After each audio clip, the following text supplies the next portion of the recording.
गुजरात के कोड़ीनार में नगर पालिका इलेक्शन के प्रचार के लिए आज गुजरात कांग्रेस के प्रमुख शक्ति सिंह गोहेल की जाहिर सभा का आयोजन किया गया था।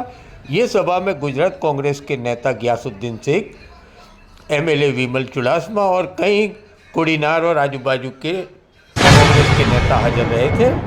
नगर पालिका की चूंटणीओ ना संदर्भ में आज आपनी वच्चे आवानी जे तक मळी छे ए हूँ मारे बहुत मारा माटे हूँ सद्भागी मानु छूं। मित्रों, चूंटणी तो नगरपालिकानी छे, मुद्दा तो नगरपालिकाना होय। पाणी छे, रोड छे, रस्ता छे, ए पण तमे सारी रीते परिचित छो। हूँ पण हमणे आव्यो त्यारे मैं पण जोयुं के केवी स्थिति आ विस्तारनी थई छे। मित्रों, लोकशाही बिल्कुल जेने कहेवाय लोकशाही संविधान तमाम वस्तु खतरामां छे। खतरामां जितना पूंजाभाईए बात करी कि जो हुक्मी दादागिरी बळजबरीपूर्वक उम्मीदवारोने उभा ना रहेवा देवा, एमने जबरदस्ती विड्रो करावવું અને જેન કેન પ્રકારે આખા તંત્રને કામે લગાવીને જે રીતના લોકશાહીની હત્યા છેલ્લા 10 વર્ષથી આ દેશમાં થઈ રહી છે, હું માનું છું કે આ દેશ માટેની સારી નિશાની નથી। લોકશાહી જીવંત રહેશે, લોકો પોતાનું મતદાનનો ઉપયોગ કરી શકશે, ઉમેદવારો ઘરે ઘરે જશે, 5 વર્ષનો હિસાબ આપવો પડશે, નથી કર્યા કામો એની માફી માંગવી પડશે અને કામો આગામી દિવસોમાં કરવા પડશે, પરંતુ એ સામનો કરવો ના પડે કેમ કે સદંતર આ સરકાર નિષ્ફળ નીવડી છે। બધું જ તમે જુઓ સમગ્ર ગુજરાતની અંદર તો બધું જ નકલી, બધું જ ડુપ્લિકેટ। તમને જજ ડુપ્લિકેટ મળી જાય, તમને આરટીઓ ચેક ના ડુપ્લિકેટ મળી જાય, ઈડીઆઈ અધિકારી ડુપ્લિકેટ મળી જાય, અહીંયા સુધી કે કોર્ટો પણ। એટલે નકલી લોકોનું રાજકારણ આ દેશની અંદર જે રીતના ઉપસ્થિત થયું છે અને લોકો સમક્ષ જવાની એમની સ્થિતિ નથી।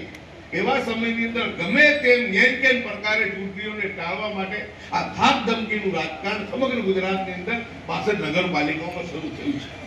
હવે ખરેખર તો આપણા મતદાતાઓની હવે ફરજ છે કે આપણે મતદાતાઓ આ સરમુખત્યારશાહીથી, આ દાદાગીરીથી અને આ જે બિન લોકશાહી કૃત્યો થયા છે એનાથી મુક્તિ જો આપણે મેળવવા માંગતા હોઈએ તો આપણે એવો પરિણામ આપો, એવી રીતના આપણે કોંગ્રેસ પાર્ટીને તરફે મતદાન કરો કે હું માનું છું કે એમને જવાબ મળી જાય। મિત્રો, એકમાત્ર કોંગ્રેસ પક્ષ એવો પક્ષ છે જે દેશને આઝાદી જેને અપાવી અને જે દેશને આઝાદ અને સ્વતંત્ર રાખવામાં પોતાના પ્રાણોની આહુતિ પણ આપી છે। તમામ ધર્મ, તમામ જાતિ, તમામ જ્ઞાતિ, કોઈ ભેદભાવ નહીં, તમામ સમાજને સાથે લઈને ચાલનારો કોઈ પક્ષ હોય તો એ માત્ર ને માત્ર કોંગ્રેસ પક્ષ। આજે આપણે જ્યારે જોઈ રહ્યા છે કે 2014 થી દેશની અંદર જે ધ્રુવીકરણની રાજનીતિ થઈ રહી છે, જે નફરતની રાજનીતિ થઈ રહી છે, જે બે ભાઈઓ સમાન છે, હિન્દુ અને મુસ્લિમને લડાવવાના પેકરાવ થતા હોય, એવા સમયની અંદર પણ કોંગ્રેસ પાર્ટીને ઘણું નુકસાન ભોગવવાનું પણ આવ્યું છે। બિન સાંપ્રદાયિક નીતિના કારણે કોંગ્રેસને પણ એવી રીતના સાબિત કરવામાં આવ્યું કે ફક્ત અને ફક્ત એક કોમ માટે જ કામ કરતી હોય, પરંતુ કોંગ્રેસ પાર્ટી હંમેશા તમામ લોકોને સમાન તક આપી છે, ધર્મ જાતિના ભેદભાવ વગર આપે છે અને કોંગ્રેસને નુકસાન પણ ભોગવ્યું છે આ બાબતે, પરંતુ કોંગ્રેસ નુકસાનની પર્યા કર્યા વગર દેશની આઝાદીની રક્ષા માટે, દેશના સંવિધાનની રક્ષા માટે, દેશ એક રહે, દેશ અખંડ રહે, દેશ આગળ વધતો રહે એ માટેના હંમેશા પ્રયાસ કોંગ્રેસ પાર્ટીએ કર્યા છે। આવા નફરતના માહોલની અંદર પણ રાહુલ ગાંધીજીએ કન્યાકુમારીથી કાશ્મીર સુધી અને પછી ન્યાય યાત્રા આપણે કરીને નફરત છોડો ભારત જોડો યાત્રા કરનારો કોઈ વ્યક્તિ હોય એ માત્ર કોંગ્રેસ પક્ષના નેતા રાહુલ ગાંધી। ક્યારે પણ કોંગ્રેસ પક્ષે એની નીતિઓ સાથે સમાધાન કર્યું નથી। હું જે 15 ઉમેદવારો ઊભા છે એ અડીખમ ઉમેદવારોને કે આટલી ધાક ધમકીની વચ્ચે, આટલા દબાણની વચ્ચે એ મજબૂતીથી ને મર્દાનગીથી ઊભા છે, હું એમની મર્દાનગીને સલામ કરું છું અને આપને વિનંતી કરું છું કે જ્યાં પણ જે કોઈ કોંગ્રેસનો ઉમેદવાર ઊભો હોય એને ધર્મ જાતિ જોયા વગર તમામ સમાજ, તમામ લોકો ભેગા મળીને આ દેશની અંદર લોકશાહીને જીવંત રાખવા, આ દેશની અંદર પ્રેમ અને ભાઈચારાના માહોલને જીવંત રાખવા કોંગ્રેસ પક્ષને મજબૂત કરવો અનિવાર્ય છે। માટે ચૂંટણીઓ ભલે નાની હોય પરંતુ એનો મેસેજ બહુ મોટો છે। કોડીનાર નગરપાલિકા અને તમામ ઉમેદવારોને આપણે એક તરફી મતદાન કરી વધારેમાં વધારે મતદાન કરી અમને વિજયી બનાવીએ.